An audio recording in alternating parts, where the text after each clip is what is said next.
Oke, Rul, kita ketemu lagi nih, Rul. Siap, abangku. Bincang-bincang santai di malam libur.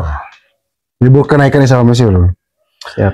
Ini ada, ini pemirsa, kita agak singgung sedikit. Soal tadi ada apa semacam anekdot ya, masuknya ya. Anekdot sedikit. Oke. Humor sedikit yang menurut hemat saya ini perlu kita bahas. Tentang apa? Tentang bagaimana situasi kita khususnya di persepak bolaan ini soal timnas. Lagi rame-ramenya PSSI menaturalisasi para pemain dari Belanda untuk menjadi bagian dari timnas tim nasional Indonesia. Oke. Nah, muncul ini anekdot dari sahabat saya, salah satu sahabat saya mengatakan bahwa bagaimana kalau orang-orang yang menaturalisasikan dirinya untuk menyatakan menjadi warga negara Indonesia, kemudian membela timnas, ini lebih nasionalisme, dalam artian bahwa mereka ini lebih membangga terhadap kewarganegaraan Indonesia, sedangkan mereka harus bersumpah atas nama Indonesia. Ya. Sedangkan kita sebagai warga Indonesia asli tidak pernah bersumpah. Dan rasa nasionalisme kita juga cenderung akhir-akhir ini perlu kita pertanyakan dengan rasa atau jiwa nasionalisme kita. Lalu kita melihat mereka para pemain timnas ini contoh kasusnya timnas loh, karena memang lagi masih proses naturalisasi. Dan mengapa pemirsa kita baru bahas soal ini, karena ini nemu anekdot tadi soal rasa kebanggaan dan kecintaan terhadap negara Indonesia. Para pemain naturalisasi ini disalurkan dalam sepak bola. Mereka menggunakan emosi dan merasa bangga mengibarkan bendera merah putih dan menggunakan simbol-simbol negara Indonesia di kancah internasional. Sedangkan kita yang tanpa sumpah, yang tanpa pengakuan orang lain dan tanpa saksi orang lain, menyatakan diri kita sebagai rakyat Indonesia atau sebagai warga negara Indonesia. Sedangkan rasa nasionalisme kita cenderung kurang. Itu gimana menurut pandangan Sahrul itu? Oh, berarti seolah-olah kita ini yang memang sudah dari lahir orang Indonesia ini nggak punya semacam ungkapan janji dan lain-lain terkait kebanggaan kita sebagai warga Indonesia.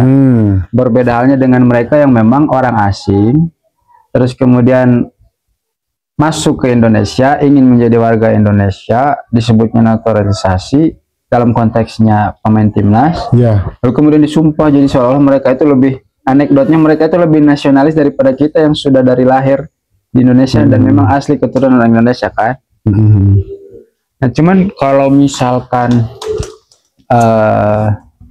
sebenarnya kan pertama kita kan nggak bisa tuh memilih dari rahim mana kita lahir kan. Iya, betul.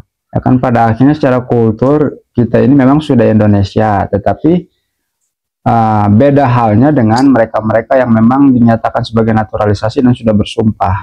Kalau misalkan mengukur jiwa dan spirit nasionalisme apakah sama atau tidak, sedangkan status kewarganegaraan itu kan juga memang diakui oleh negara. Iya. Dan memang ada beberapa, ada kira-kira dua pendekatan lah. Dua pendekatan ketika bicara persoalan status warga negara itu. Yang paling pertama kan ada ius sanguinis. Ya kan? Ius sanguinis itu kan adalah di mana status kewarganegaraan. Oh, rokok dulu nih guys. Rokok dulu kayaknya nih. Rokok malam ini guys, saya gak boleh tahu mereknya apa. Rokok malam. Iklan dulu. Sebentar. Ini rokok malam, rokoknya para pemuda berbahaya. Para pemuda berbahaya. Ini nggak perlu tahu mereknya, nanti disebut iklan lagi ya. Bahaya itu. Tapi ini iklan. Nah, kalau Sprite boleh lah. Ini iklan utama ya. Jadi ada ius sanguinis dan ius soli. Ius soli ya, betul. Nah, kalau ius sanguinis itu tentang apa? Status kewarganegaraannya berdasarkan keturunan ya darah ya. Keturunan darah dari Indonesia. Orang tua misalnya. Orang tuanya Indonesia, neneknya Indonesia, moyang Indonesia. Kalau ius soli itu tergantung ia lahir di mana. Ya, begitu. Dan dia memilih untuk berkewarganegaraan mana. Ya, jadi di mana tempat ia dilahirkan. Maksudnya negara. Tergantung negara itu memakai sistem apa. Sistem pengakuannya terhadap satu warga negara itu tergantung dia menggunakan sistem yang mana dulu. Kalau itu kembali kepada dirinya. Kalau soal dia lahir di mana? Ya, kalau soal gimana? Kalau soal dia lahir di mana itu kan contoh misalkan saya lahir di Indonesia nih. Nah, jika Indonesia menggunakan pengakuan terhadap sistem pengakuan terhadap negara menggunakan ius soli, berarti saya ditentukan sebagai warga negara karena saya lahir di Indonesia. Kalau saya, contoh gini, kalau saya lahir di Singapura, tapi orang tuanya orang Indonesia, tetap menggunakan ius Singapurnya menggunakan ius mana? Kalau Singapura menggunakan ius sanguini, berarti abang bisa dinyatakan sebagai warga negara Singapura. Ius soli. Ius soli. Tapi kalau kalau misalkan Singapura tidak menggunakan asas itu, maka kemudian dikembalikan lagi kepada di mana orang tuanya atau jadi karena memang Indonesia ini menganut paham ius sanguinis, yaitu kewarganegaraan yang didasarkan pada keturunan orang tuanya atau nenek moyangnya dari Indonesia. Ya, berarti secara tidak langsung negara kita itu sudah mengakui bahwa kita adalah rakyat Indonesia. Ya, betul. Tapi ini kan berkaitan dengan sumpah, betul. Mereka harus sumpah, ya. Orang yang naturalisasi ini, mereka harus sumpah untuk diakui. Sedangkan dalam perjalanannya di timnas, kok rasa-rasanya itu seperti mereka lebih herois daripada kita rakyat Indonesia asli yang tanpa disumpah. Ini. Ya. Nah, ini saya agak tarik ke belakang bahwa belum pernah kita temui tentang sumpah setia kita terhadap negara Republik Indonesia. Yang ada hanyalah pengamalan Pancasila. Pengamalan Pancasila, dan kita diajarkan tentang P4 katakanlah. Kita harus upacara hari Senin membaca Pancasila, membaca Undang-Undang 45. Ya. Tapi tidak pernah kita mengungkap rasa kecintaan kita terhadap tanah air, tanah Nusantara ini. Dan bahkan di acara momentum HUT RI pun kita agak cenderung masa bodoh. Nah, gitu. Nah, ini yang menjadi menjadi agak dilema ini. Itu kira-kira gimana dulu? Iya, betul. Jadi seolah-olah ada, maksudnya yang jadi bisa kita kasarnya tuh tersinggung kita. Warga negara asli kan pasti tersinggung dong. Iya. Jika memang anekdot ini benar menjadi stigma publik, ya kan? Ya tadi kan kita cuma bercanda doang kan? Kita cuma bercanda doang. Cuman bayangkan aja jika anekdot ini menjadi stigma publik. Dan saya rasa pastilah banyak orang yang mencoba untuk mengkritisi itu, mencoba untuk membanding-bandingkan. Ini kan tergantung bagaimana negara memperlakukan warga negara. Lebih bahaya lagi gini, Rul. Gimana, Bang? Lebih bahaya lagi pemain timnas ini merasa lebih Indonesia daripada kita. Iya. Merasa lebih Indonesia. Yang kedua, loh kok kita menjadi membanggakan orang lain? Begini. Maksudnya begini pemirsa ya. Iya. Kita ini lebih apa ini, Bang? Enggak apa-apa. Siap. Kita lebih mengagumi, walaupun humor itu ya maksudnya. Iya. Tapi kita lebih mengagumi Ole Romeni. Kita lebih mengagumi pemain-pemain naturalisasi dibandingkan dengan pemain-pemain kita. Walaupun perbandingannya alat ukurnya adalah kualitas pemain, skill pemain, dan peningkatan peningkatan disebutnya itu peningkatan permainan. Walaupun tolak ukur di situ. Tapi kan bahaya, kita lebih mencintai bangsa. Ini disclaimer dulu. Ini bukan kita sedang berbicara tentang boleh tidaknya, bukan. Betul. Iya, boleh tidaknya. Tapi ini bahayanya, bukan bahaya ya. Agak riskan gitu ya, agak riskan kalau kita lebih membanggakan pemain naturalisasi, sedangkan pemain kita tidak mendapat perhatian khusus. Betul. Diukur dari followersnya. Wow. Followersnya itu banyak, lebih banyak kaum naturalisasi daripada pemain naturalisasi daripada timnas. Ada kendaraan lewat, guys. Dan juga ini bangsa luar loh. Oke. Seolah-olah begini. Mohon maaf ini ya, sebelumnya saya agak sedikit menyinggung ini. Pemain timnas secara notabene PSSI ini ingin mengembangkan model pengembangan timnas ala Belanda. Sedangkan maaf Belanda ini adalah penjajah, salah satu penjajah loh. Oke. Nah, sedangkan kita menonton pemain naturalisasi yang notabene dari Belanda. Iya. Setelah tidak langsung, loh kok kita memuja para penjajah kira-kira gitu. Penjajah. Lucu nggak sih itu ya? Lucu ya. Kita memuja para penjajah. Itu ketemu penjajah. Cuman gini bang, menarik ini kalau abang singgung tadi bahwa Belanda itu adalah negara yang pernah menjajah kita, ya kan? Sedangkan memang banyak yang bilang bahwa pemain naturalisasi itu juga ya ada keturunan Indonesianya. Ya. Dari beberapa daerah yang ada di Indonesia lah. Nah, cuman kan fakta sejarah ini harus diulas begitu. Soal yang mana nih? Soal yang apa namanya? Bahwa negara Belanda pernah menjajah Indonesia. Terus kemudian tadi pemain naturalisasi itu dari Belanda, dan ada juga biar gimana pun mereka juga ada titisan darah Indonesia. Sedangkan memang ada sejarah juga yang menjelaskan bahwa ternyata banyak juga keturunan Indonesia itu yang pada dahulu kala tidak menerima sistem negara kita, yang kemudian memilih untuk hengkang dari Indonesia juga. Aduh. Nah itu gimana sih bang? Bisa di apa?